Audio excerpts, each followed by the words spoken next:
The sound of shattering glass made Natalie Oliver's hand fly to the weapon holstered at her hip before her brain had fully processed the noise. She was across the darkened safe house living room in 3 seconds flat, eyes scanning the perimeter through the window while her other hand reached for her phone. False alarm. A raccoon had knocked over something in the yard. But the adrenaline still pumped through her veins as she turned back to find her client standing in the bedroom doorway, hair disheveled from sleep, looking simultaneously annoyed and concerned. Zachary Reynolds ran a hand through his dark hair and let out a long breath. "Just a raccoon." "Just a raccoon," Natalie confirmed, holstering her weapon and moving away from the window. "Go back to sleep." "Hard to sleep when your bodyguard is constantly on edge," he muttered, but there was no real heat in his words, just exhaustion. They had been in this safe house in the mountains of Vermont for 3 days now, and the tension between them had been building since hour 1. Natalie crossed her arms. "I am doing my job. Your company received credible death threats. Someone leaked your location twice already. Until we figure out who is behind this, you are stuck here with me, and I am going to keep you alive whether you like how I do it or not." Zachary stepped fully into the living room, and Natalie tried not to notice how the moonlight coming through the windows cast shadows across his sharp jawline. He was wearing a simple T-shirt and sweatpants, a far cry from the tailored suits she had seen him in during their first meeting at his pharmaceutical company headquarters. Reynolds Pharmaceuticals had revolutionized 3 different drug treatments in the past 5 years, making Zachary a millionaire several times over by age 32. But someone was not happy about his latest research into making expensive medications affordable, and the threats had escalated from angry emails to a suspicious package that thankfully security had intercepted. "I appreciate what you are doing," Zachary said, his voice softer now. "I really do. I just feel like a caged animal here." Natalie felt her rigid posture relax slightly. She understood that feeling more than he knew. "I know it is difficult, but we are close to identifying the source. My team is working around the clock." "Your team," Zachary repeated, moving to the kitchen area and filling a glass with water. "You keep mentioning this team, but you are the one stuck here with me." "I volunteered."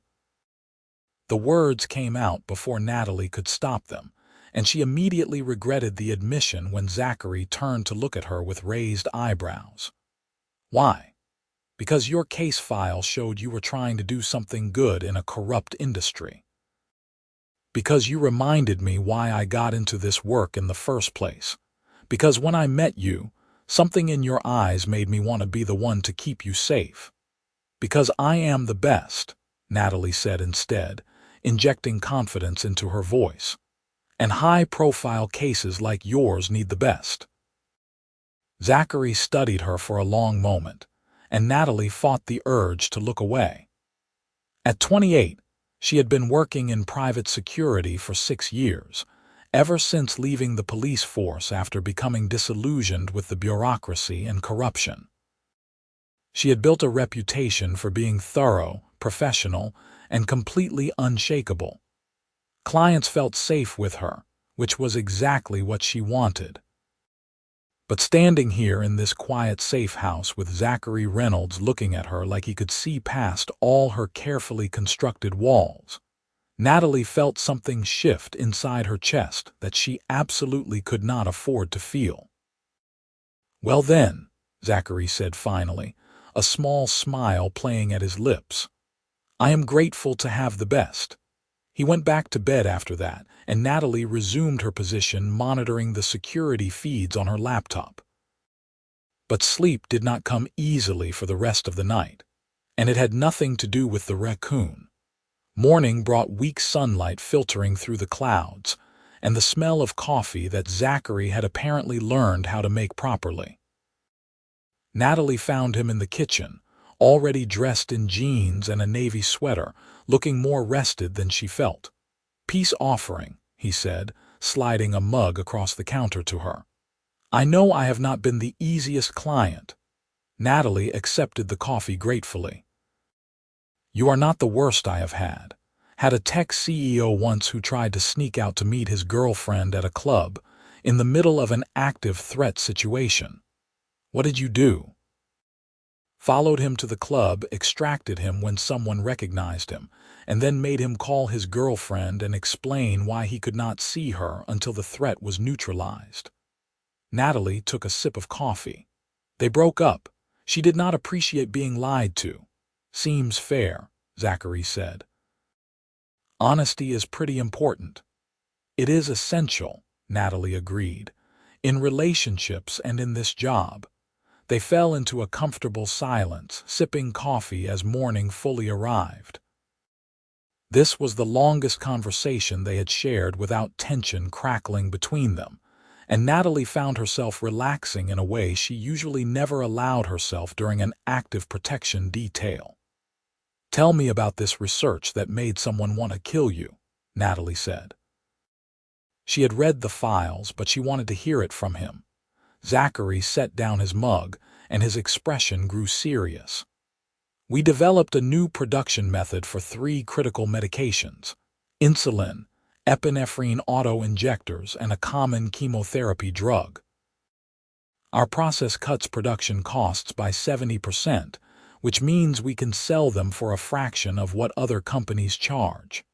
"That sounds objectively good." "It is objectively good," Zachary said, frustration creeping into his voice. "But it makes other pharmaceutical companies look bad. It exposes their profit margins, and it threatens their bottom line. We have had pressure from every direction: attempted buyouts, smear campaigns, legal threats, and now death threats. Why not sell the company, take the money and walk away?" Zachary met her eyes with an intensity that made Natalie's breath catch. "Because people are dying because they cannot afford their medication. I watched my younger sister struggle to pay for her insulin in college. She rationed it. Nearly died because she was trying to make it last longer between purchases. If I can fix that, if I can make even a small dent in that problem, then some threats are not going to stop me." The passion in his voice stirred something deep in Natalie's chest. She had protected plenty of wealthy people who cared mostly about preserving their wealth. Zachary was different. He had money and was using it to actually help people. "Your sister, is she okay now?" Natalie asked. "She is.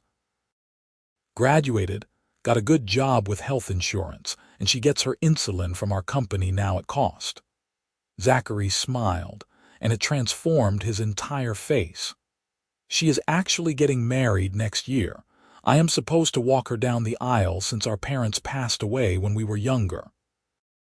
"You will walk her down the aisle," Natalie said firmly. "I promise you that." Something shifted in the air between them. Zachary held her gaze, and Natalie saw gratitude there, but also something else. Something that made her skin feel warm and her heart beat faster. Her phone buzzed, breaking the moment. Natalie checked the message from her team lead and frowned. "What is it?" Zachary asked immediately. "We identified one of the people behind the threats.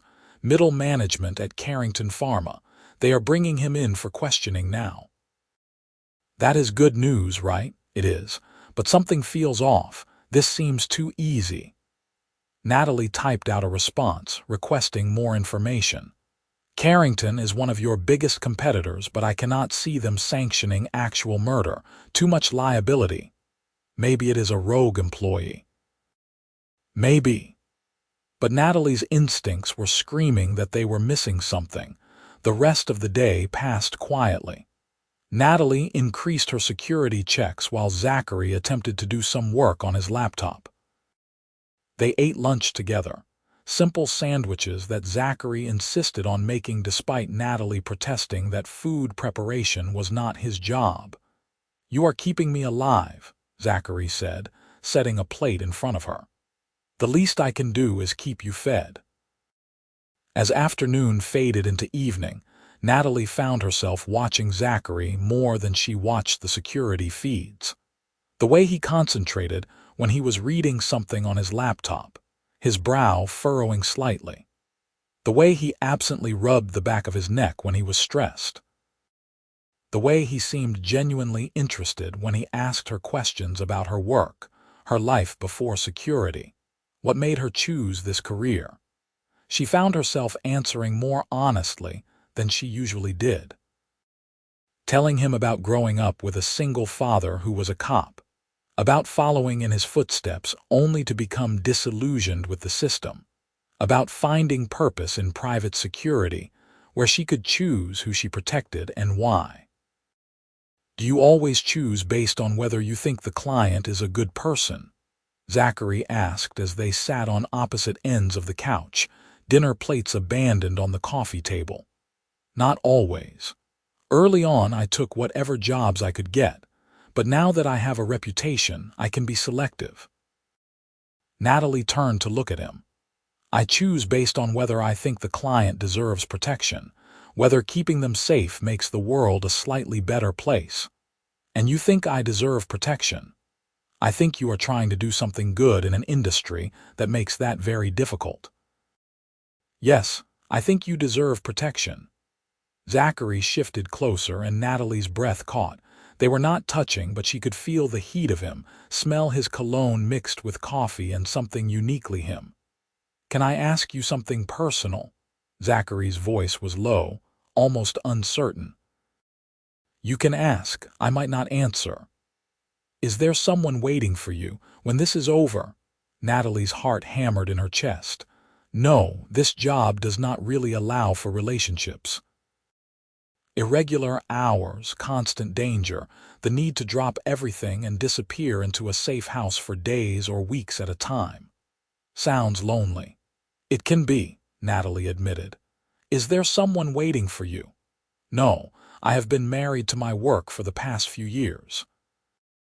Building the company, fighting the good fight. Zachary gave a self-deprecating smile.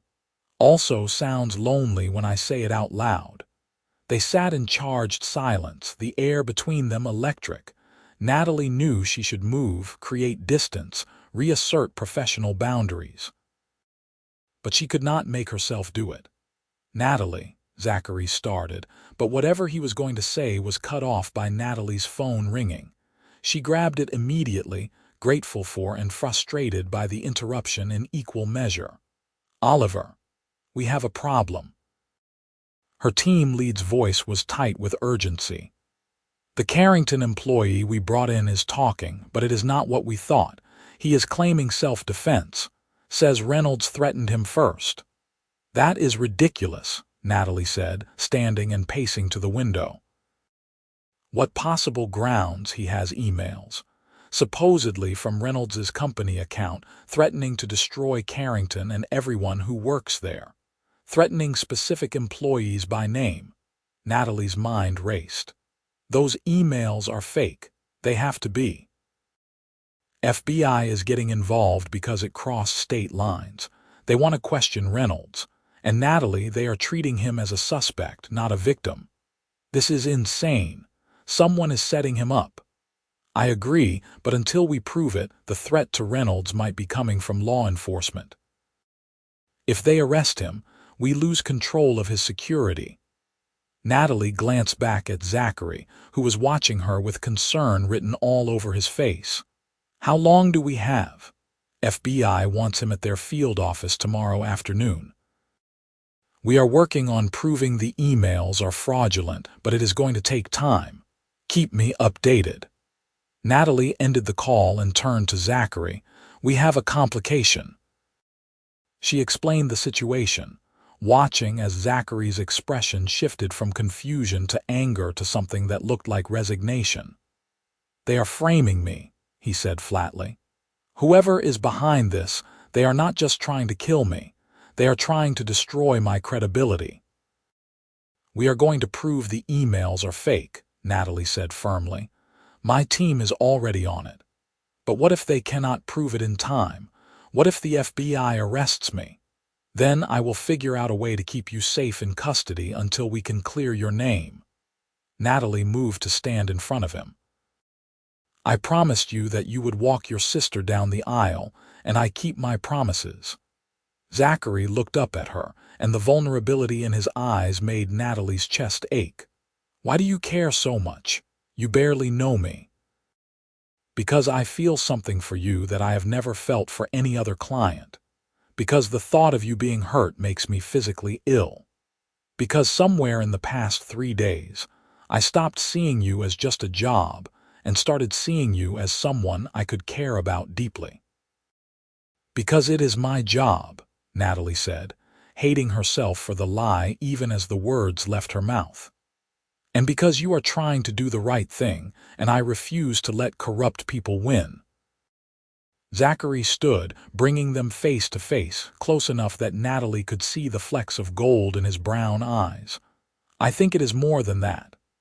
Zachary, I feel it too, he said quietly. This thing between us.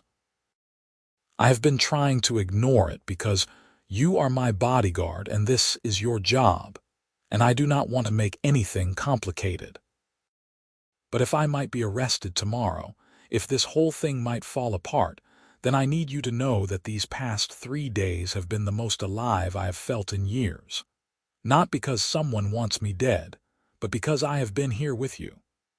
Natalie's carefully constructed walls crumbled. This is a terrible idea. I am supposed to be protecting you, not what? Not feeling something real for once.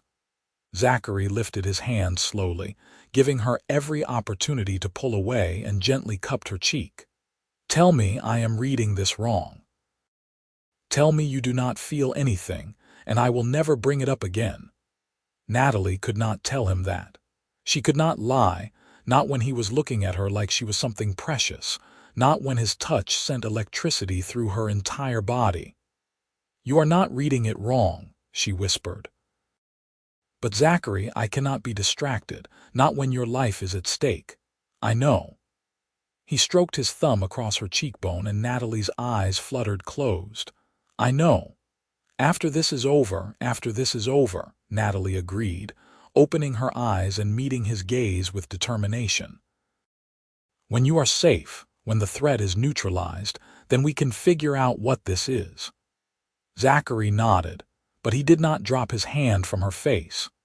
They stood like that for a long moment, breathing the same air, balanced on the edge of something that could either be wonderful or disastrous. Finally, Natalie stepped back, immediately missing his warmth. You should get some rest. Tomorrow is going to be difficult. Will you be there, at the FBI office? I will be wherever you are, Natalie promised. That is non-negotiable. That night, Natalie barely slept. She monitored her laptop, tracking her team's progress in analyzing the fraudulent emails. The metadata was promising. It showed the emails had been sent from an IP address that did not match any of Reynolds Pharmaceutical's known servers. But proving that conclusively would take time they might not have. Around 3 in the morning, Natalie heard movement from the bedroom. Zachary emerged, looking as sleepless as she felt. Cannot shut your brain off either, he asked, settling onto the couch with a respectful distance between them. Occupational hazard. Tell me about your father, Zachary said. You said he was a cop. Natalie glanced at him, surprised by the question. Why? Because I want to know you, and we have several hours until dawn. So Natalie told him. About her father, who had been her hero, who taught her to shoot when she was 12, who showed her that protecting people was noble work. About losing him to a heart attack when she was 23, and how it had devastated her. About realizing that he had sacrificed his health, his happiness, everything for a job that did not really care about him in return. That is why I left the force, Natalie admitted. I saw myself becoming him. Burning out, sacrificing everything for a system that was more interested in quotas than justice. At least in private security, I choose my own path. He would be proud of you, Zachary said softly. I did not know him, but I can tell from the way you talk about him. You took what he taught you and made it your own. Natalie felt unexpected tears prick her eyes. Thank you for saying that. Tell me about him, Zachary prompted. What was he like when he was not being a cop? They talked until dawn, trading stories. Natalie shared memories of her father taking her fishing, teaching her to change a tire, dancing with her in the kitchen to old rock music. Zachary told her about his parents, killed in a car accident when he was 22, and how he had suddenly become responsible for his teenage sister while trying to finish graduate school. That is when I realized I wanted to do something meaningful with my life, Zachary said as morning light began filtering through the windows. My parents did not have life insurance. We had medical bills. I watched my sister struggle. And I thought, I have this degree in biochemistry, I have this opportunity to maybe make a difference, so why would I waste that? You are remarkable, Natalie said, the words escaping before she could think better of them. Zachary met her eyes. I am really just a guy trying to do the right thing, but it means a lot that you think so. The moment was broken by Natalie's phone. Her team lead had an update. We cracked it, he said triumphantly.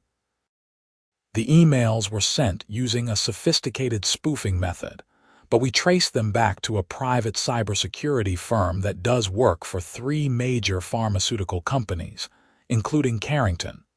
We have proof that Reynolds did not send those emails. Relief flooded through Natalie. Can you get that to the FBI before the meeting? Already done. We sent everything to their cyber crimes division an hour ago. You should be getting a call from the agent in charge any minute. Sure enough, within 5 minutes, Natalie's phone rang again. The FBI agent was apologetic. They still wanted to interview Zachary, but he was no longer being treated as a suspect. And based on the new evidence, they were pursuing the actual culprits with significantly more resources. When Natalie relayed all this to Zachary, she watched the tension drain from his shoulders. So I am not being arrested. You are not being arrested. You will still need to give a statement, but as a victim, not a suspect. Zachary laughed, the sound filled with relief and disbelief. I honestly thought my life was about to completely fall apart. Not on my watch, Natalie said. The interview with the FBI took most of the day. Natalie stayed by Zachary's side the entire time, watching as he answered questions with calm honesty.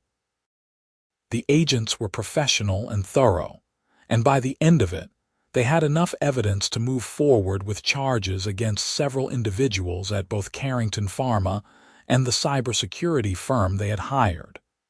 The death threats are being taken seriously now, the lead agent told them.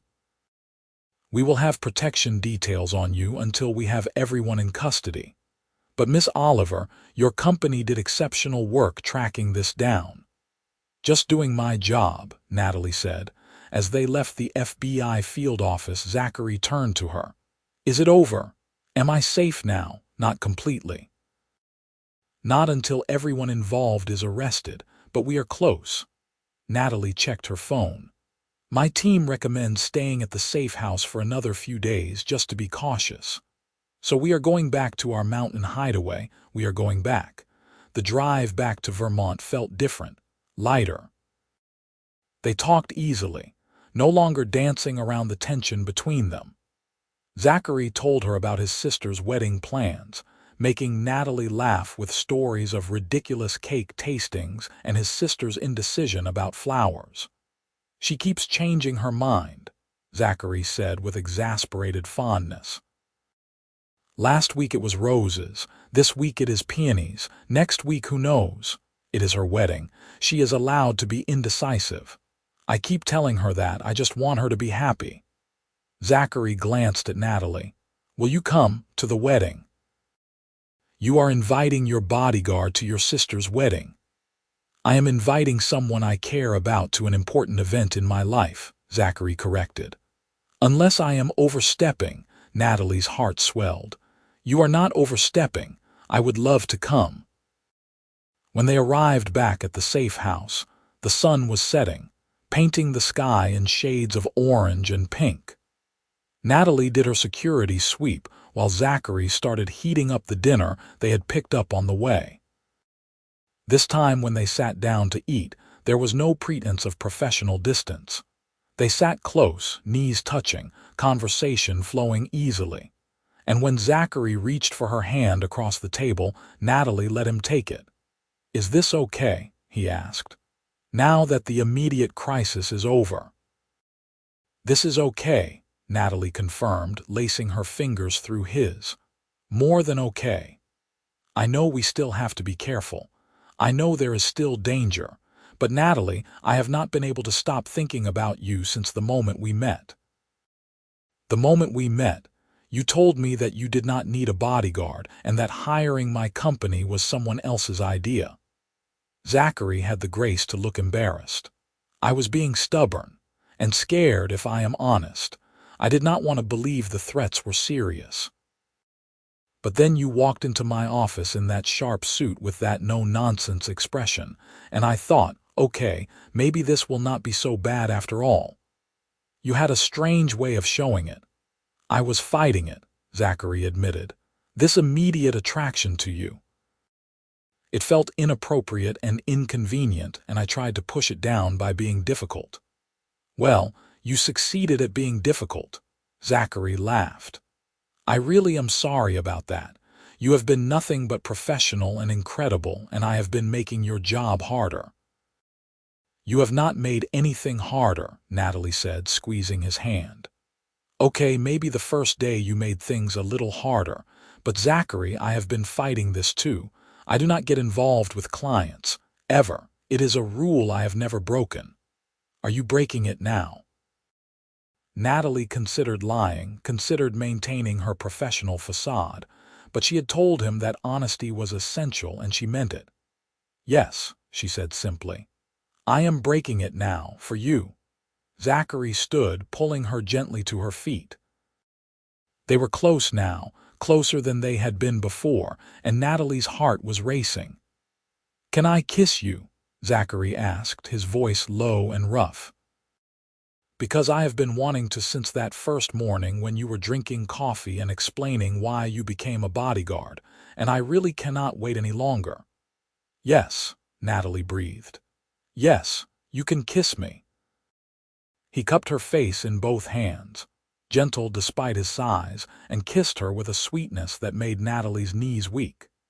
She gripped his shoulders, steadying herself, and kissed him back with all the pent-up longing she had been suppressing for days. When they finally broke apart, both breathing hard, Zachary rested his forehead against hers. "I am in trouble," he murmured. "I am falling for you so fast." "Me too," Natalie admitted. "This is insane. It has been less than a week." "Sometimes you just know," Zachary said. "My father told me that once. He said he knew he was going to marry my mother the day they met. I always thought he was exaggerating, but now I understand." Natalie pulled back to look at him. "Are you saying I am not proposing?" Zachary said quickly, then smiled. "Yet. I am just saying that I know this is real. What I feel for you is real, and I want to see where it goes." "I want that too," Natalie said. "But Zachary, my job is dangerous, irregular. I might have to leave in the middle of the night for a new case. I might be gone for weeks." "We will figure it out," Zachary said firmly. "People make relationships work in harder circumstances, and honestly, my job is not exactly safe and predictable right now either." He had a point. Natalie laughed, some of the worry easing from her chest. "Okay, we will figure it out." They spent the rest of the evening curled up on the couch together, watching a movie neither of them really paid attention to. Natalie kept her phone close, monitoring updates from her team, but for the first time since taking this case, she let herself relax. Zachary's arm was around her shoulders, and she fit against his side like she had been made to be there. "Tell me something else about you," Zachary said during a particularly boring part of the movie. Something no one else knows. Natalie thought for a moment.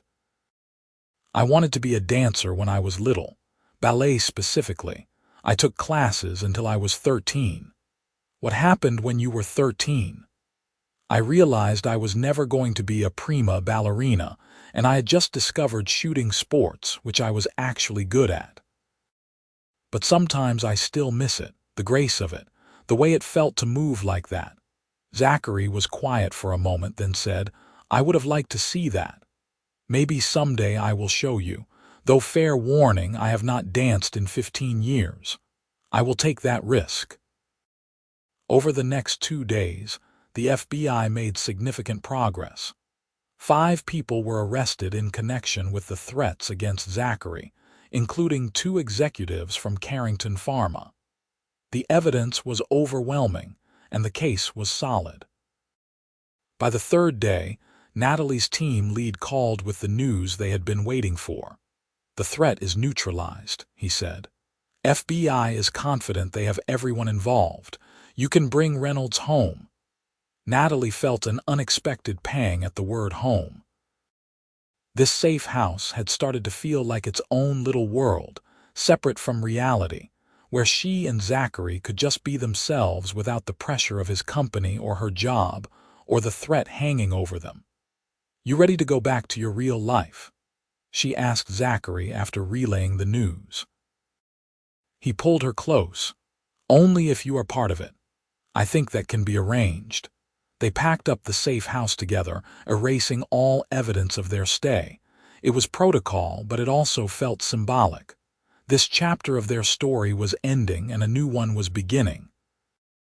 The drive back to the city was bittersweet. Natalie drove while Zachary handled the flood of emails and messages that had accumulated during his absence. His assistant was thrilled to hear from him. His sister called and cried with relief. His company had weathered the storm in his absence, with his leadership team holding things together. Life kept going, Zachary said, sounding almost surprised. It usually does, Natalie replied. The world does not stop spinning just because we step out of it for a while. When they reached the city, Natalie drove straight to Zachary's penthouse apartment. 2 of her colleagues were waiting there, having done a thorough security sweep. Everything was clear. We will maintain periodic check-ins for the next month, Natalie explained as they rode the elevator up.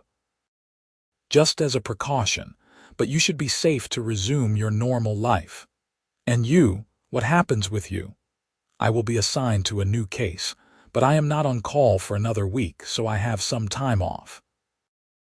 They entered the penthouse, and Natalie was struck by how different it was from the safe house. Floor-to-ceiling windows overlooking the city, modern furniture, art on the walls. It was beautiful and impressive and felt nothing like the cozy mountain house where they had fallen for each other. It feels too big now, Zachary said, echoing her thoughts. Strange how a few days can change your perspective. Her colleagues left after a final briefing, and then Natalie and Zachary were alone in his apartment. It should have felt natural, but instead there was an awkward tension. Like they were both waiting for something to break. You could stay, Zachary said finally, for dinner, or longer. You do not have to go. Natalie wanted to stay, but she also knew they needed to figure out if what they felt in the safe house could translate to the real world. I should go home, she said gently. Get cleaned up, check in with my team, sleep in my own bed. But Zachary, this is not goodbye. Let me take a few days to wrap up loose ends with the case, and then let's do this properly. Let me take you on a date.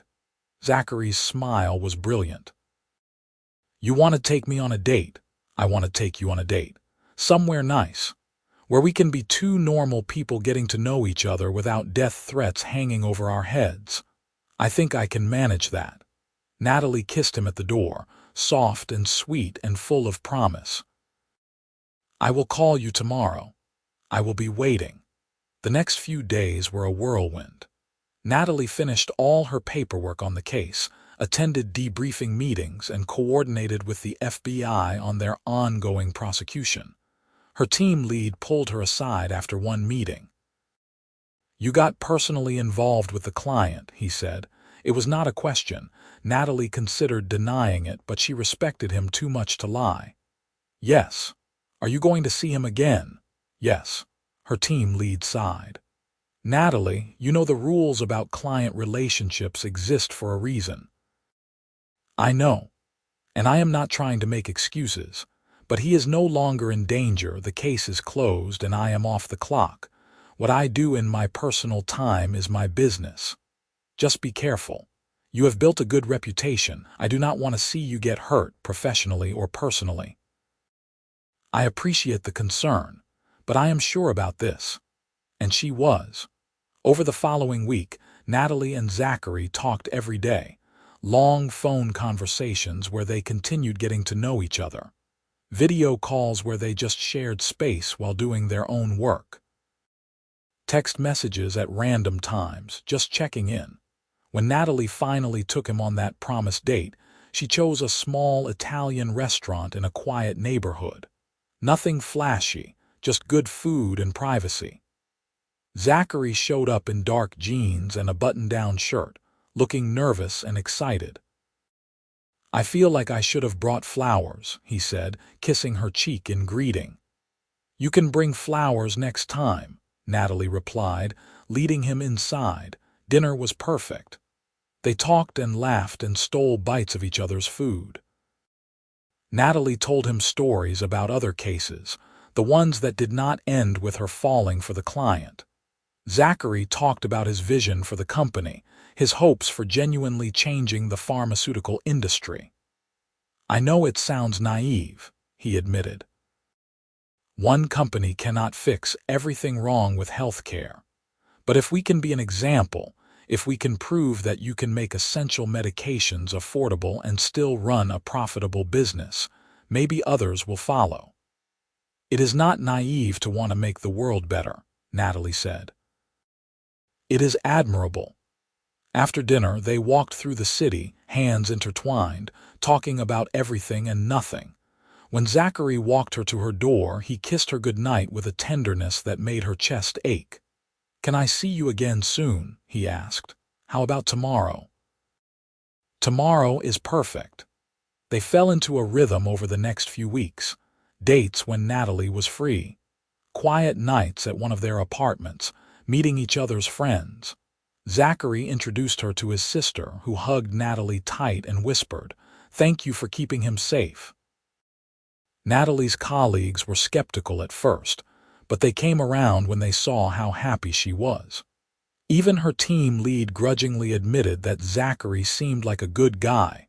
3 months after they left the safe house, Natalie got called for a new case. High-profile musician receiving stalker threats. She had to leave in the middle of the night, kissing Zachary goodbye with promises to call when she could. The case took 2 weeks. 2 weeks of irregular sleep, constant vigilance, and missing Zachary with an intensity that surprised her. But he was patient. He sent encouraging texts. He never complained about the odd hours or the lack of communication. He understood that this was part of who she was. When she finally came home, exhausted and running on fumes, Zachary was waiting at her apartment with takeout and a smile. "You look like you need sleep and food in that order," he said. Natalie almost cried. "How did I get so lucky? I ask myself the same question every day." He made her eat something, then tucked her into bed and held her while she fell asleep. It was the most romantic gesture anyone had ever made for her. 6 months in, Zachary asked her to move in with him. They were spending most nights together anyway, splitting time between his penthouse and her much smaller apartment. "We could find a new place together," Zachary suggested. "Something that is ours, not just mine or yours." Natalie was terrified. Moving in together felt huge, permanent. But when she looked at Zachary, when she thought about coming home to him every night she was not working, the fear faded. "Okay," she said. "Let's find our place." They found a loft in a converted warehouse. Exposed brick, high ceilings, enough space for both of them to have home offices. Natalie set up a small gym area. Zachary insisted on a real kitchen. It was perfect. Natalie's sister came to visit a month before her wedding, and Natalie was nervous about the meeting. Zachary was important to her. His opinion mattered, but she needn't have worried. His sister, Sophie, was warm and funny, and immediately started showing Natalie embarrassing childhood photos of Zachary on her phone. "I am so glad he found you," Sophie said seriously, when Zachary went to get more wine. "He has been alone for so long, throwing himself into work. I worried about him, but you make him happy, I can see it." "He makes me happy too," Natalie replied. "I did not think I could have this, a relationship with someone who understands my job, who does not ask me to change. That is because you found the right person. When it is right, you do not have to change. You just have to grow together." The wedding was beautiful. Natalie sat in the front row with Zachary's extended family, watching him walk Sophie down the aisle with tears in his eyes. When he gave his toast at the reception, he talked about family, about finding your person, about how his parents would have loved Sophie's new husband. Then he looked directly at Natalie and said, "This past year has taught me that life is unpredictable. Threats can come from nowhere. Everything can change in an instant. But it has also taught me that the right person makes all the chaos worth it. Sophie, I hope you and Marcus have even half the happiness I have found." Natalie had to excuse herself to the bathroom to compose herself. When she returned, Zachary pulled her onto the dance floor. "I meant every word," he said, holding her close as they swayed to the music. "I know you did. Natalie, I love you. I have loved you since that morning in the safe house when you promised I would walk Sophie down this aisle. I think I loved you even before that, and I am going to love you for the rest of my life." "I love you too," Natalie whispered, tears streaming down her face now. "So much it scares me sometimes. Do not be scared, we have got this." A year after they met, almost to the day, Zachary proposed. He did not do it at a fancy restaurant or during a grand gesture. He did it on a random Tuesday night in their loft. They were cooking dinner together, arguing good-naturedly about whether the pasta was done, when he suddenly went quiet. Natalie turned to find him down on one knee, holding a ring box. "Zachary, I know this is not fancy," he said quickly. "And I know we said we were not in a rush, but Natalie, I wake up every day grateful that someone wanted to kill me because it brought you into my life. I want to wake up next to you for the rest of my life. I want to support you through every case. I want to be the person you come home to. Will you marry me?" "Yes," Natalie said, pulling him to his feet and kissing him. "Yes, absolutely yes." The ring was perfect. Simple, elegant, nothing flashy. Exactly what Natalie would have chosen for herself. They got married 6 months later in a small ceremony. Just family and close friends. Natalie wore a simple white dress, and Zachary cried when he saw her walking toward him. Sophie was Natalie's maid of honor, having declared that they were sisters now, and she took that responsibility seriously. During the reception, Natalie's former team lead approached her. "You know, when you first told me you were seeing Reynolds, I thought you were making a mistake. I am glad I was wrong."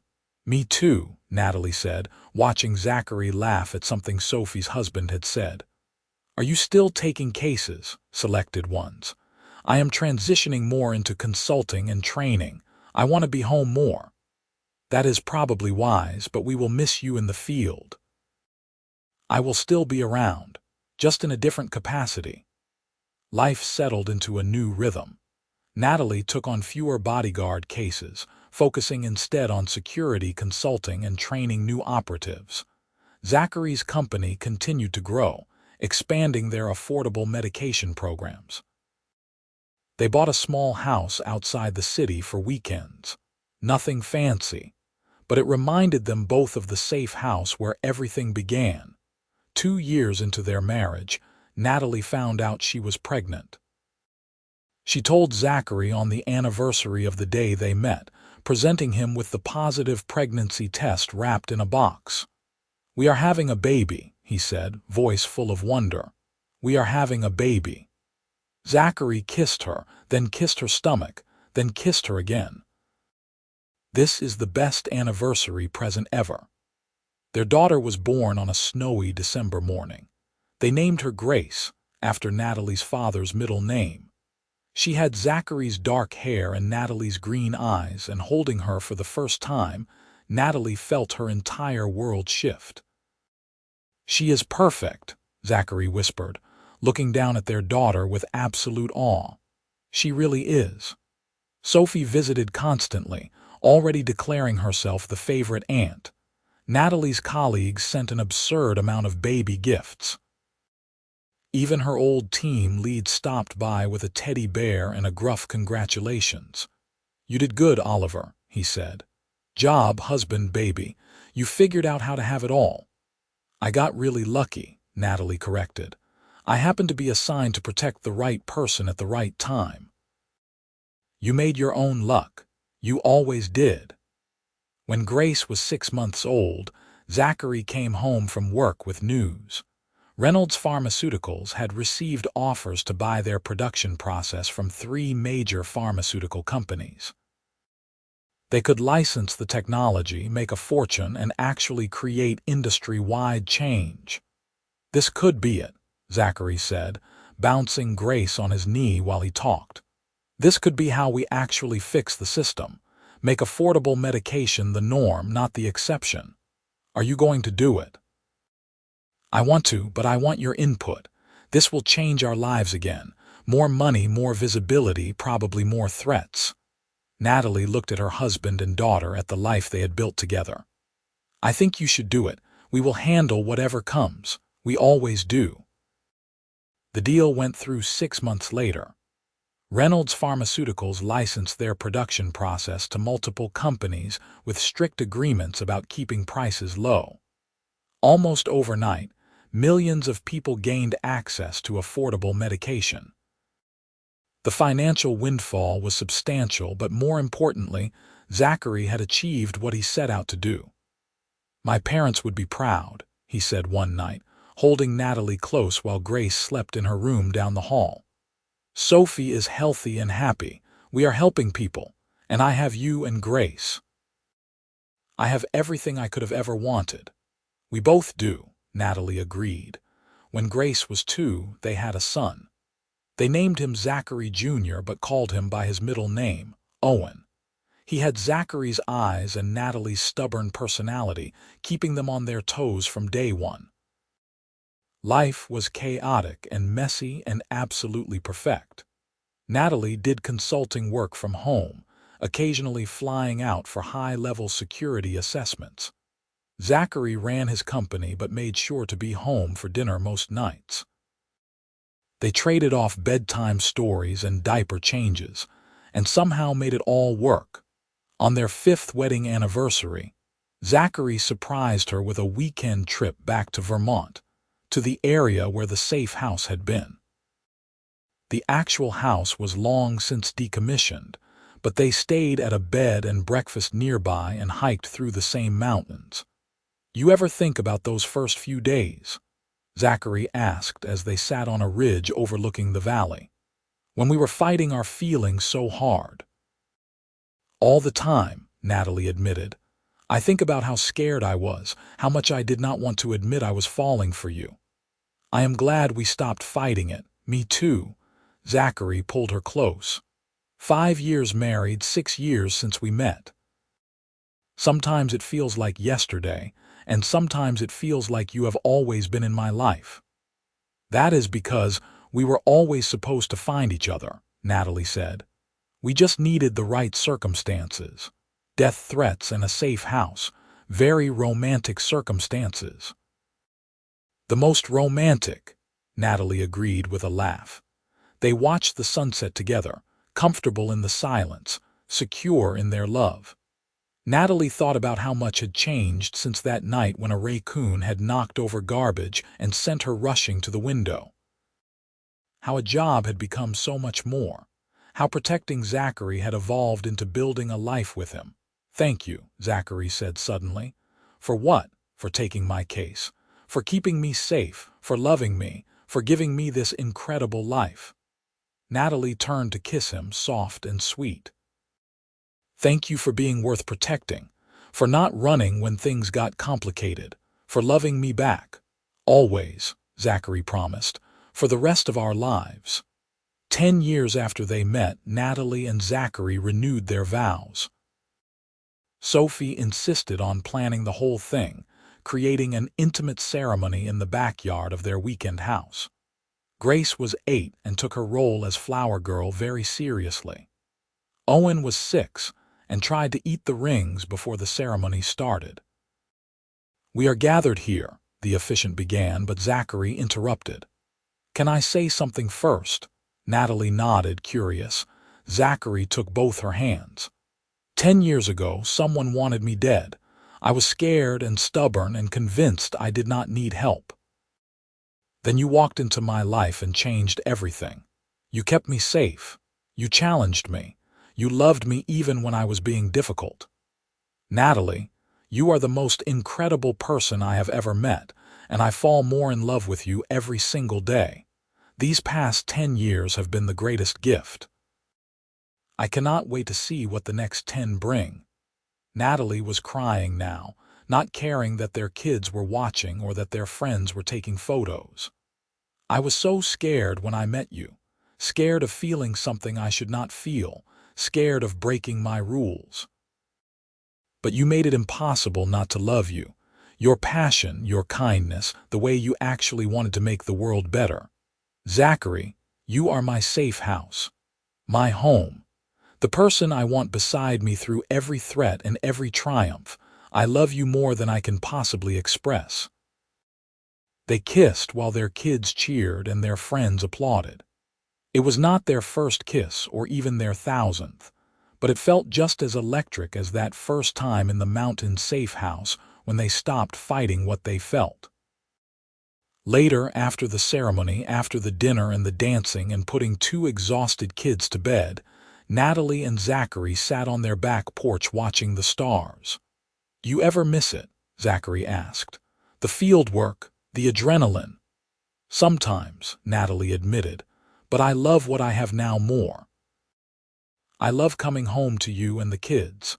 I love that my biggest threat assessment most days is whether Owen is going to try to climb something he should not climb." Zachary laughed.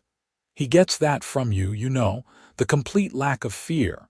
He gets the stubbornness from you. Fair point." They sat in comfortable silence, hands intertwined, watching stars appear one by one in the darkening sky. "I was thinking," Zachary said eventually, "maybe we should establish a foundation. Use some of the money from the licensing deals to help people access security services. Abuse victims, whistleblowers, people who need protection but cannot afford it." Natalie turned to look at him. "That is a brilliant idea. You could run it. Use your expertise to actually help people who need it most." "We could run it together," Natalie countered.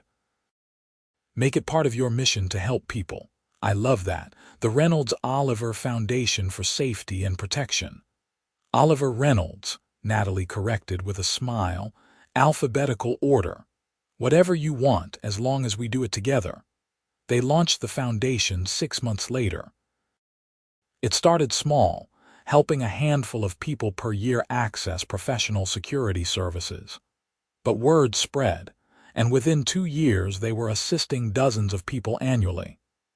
Abuse victims fleeing dangerous situations, activists facing threats, journalists investigating corruption. People who needed protection but had nowhere else to turn. Natalie split her time between consulting work and running the foundation. It was fulfilling in a way she had not expected, using her skills to help people who truly needed it rather than just whoever could pay her rates. One afternoon, A young woman came to their offices seeking help. She was a scientist who had discovered fraud at her company and was now receiving death threats for planning to testify. As Natalie listened to her story, she was struck by how similar it was to Zachary's situation all those years ago. "We will help you," Natalie promised. "We will keep you safe." She assigned one of her best former colleagues to the case, a talented young operative named Marcus. As she briefed him, she thought about how life had come full circle. She had protected Zachary and found love. Maybe Marcus would find something similar, or maybe he would just do his job and move on. Either way, someone would be safe because of the work they were doing. That night, she told Zachary about the case. "She reminded me of you, trying to do the right thing and suffering for it." "Did you assign her your best person?" "I did. He will keep her safe. Just like you kept me safe. Just like that." Zachary pulled her into his arms. "We are doing good work. With the foundation, the company, raising our kids, I think we are actually making a difference." "We are," Natalie agreed. "Together." On their 15th anniversary, their kids now teenagers, Natalie and Zachary took a trip back to the city where they first met. They visited his old office building, the restaurant where they had their first official date, even drove past Natalie's old apartment. "Everything looks smaller," Zachary observed. "Different." "We have grown," Natalie said. 15 years of growth." They ended the evening at a rooftop bar with a view of the city skyline. It was nothing like the safe house in Vermont, but somehow it felt just as intimate. "You remember what you said to me that last night in the safe house?" Zachary asked. "Before we came back to the city." "I said a lot of things that night. You said we would figure out if what we felt could translate to the real world, if it could survive outside the intensity of the situation." Natalie smiled. "I think it is safe to say it survived. More than survived, thrived." "Natalie, these 15 years have been the best of my life. Every day with you has been a gift. Even the hard days, especially the hard days, because we face them together." They toasted to 15 more years, to their kids, to the foundation, to the life they had built. And Natalie thought about how scared she had been in the beginning. How sure she was that falling for a client was a mistake.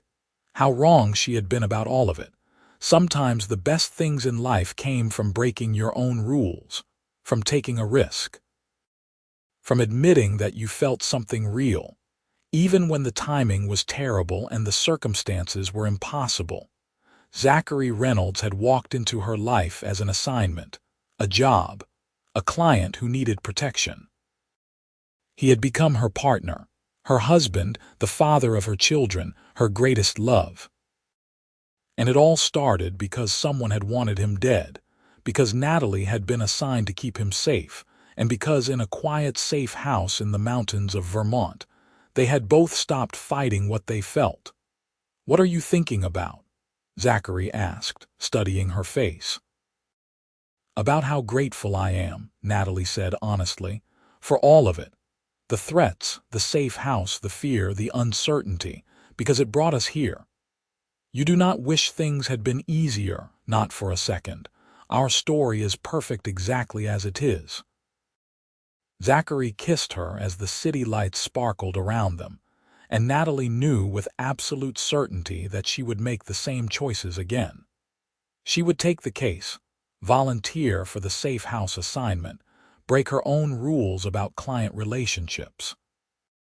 Because every choice had led her here, to this moment, to this man, to this beautiful life they had created together. The safe house had become their love story. The millionaire and his protector had stopped fighting their feelings and started building something real. And 15 years later, that love was stronger than ever, tested by time and triumph and every challenge in between. As they left the rooftop bar and headed back to their hotel, hands intertwined, Natalie sent up a silent thank you to whoever had made those initial threats against Zachary. She would never say it out loud, would never minimize the real danger he had been in. But privately, she was grateful for the path that had brought them together, because sometimes love stories began in the strangest places. In safe houses and danger and the space between protecting someone and falling for them. And sometimes those unexpected beginnings led to the most beautiful endings, or in their case, not an ending at all, just another chapter in a story that would continue for the rest of their lives.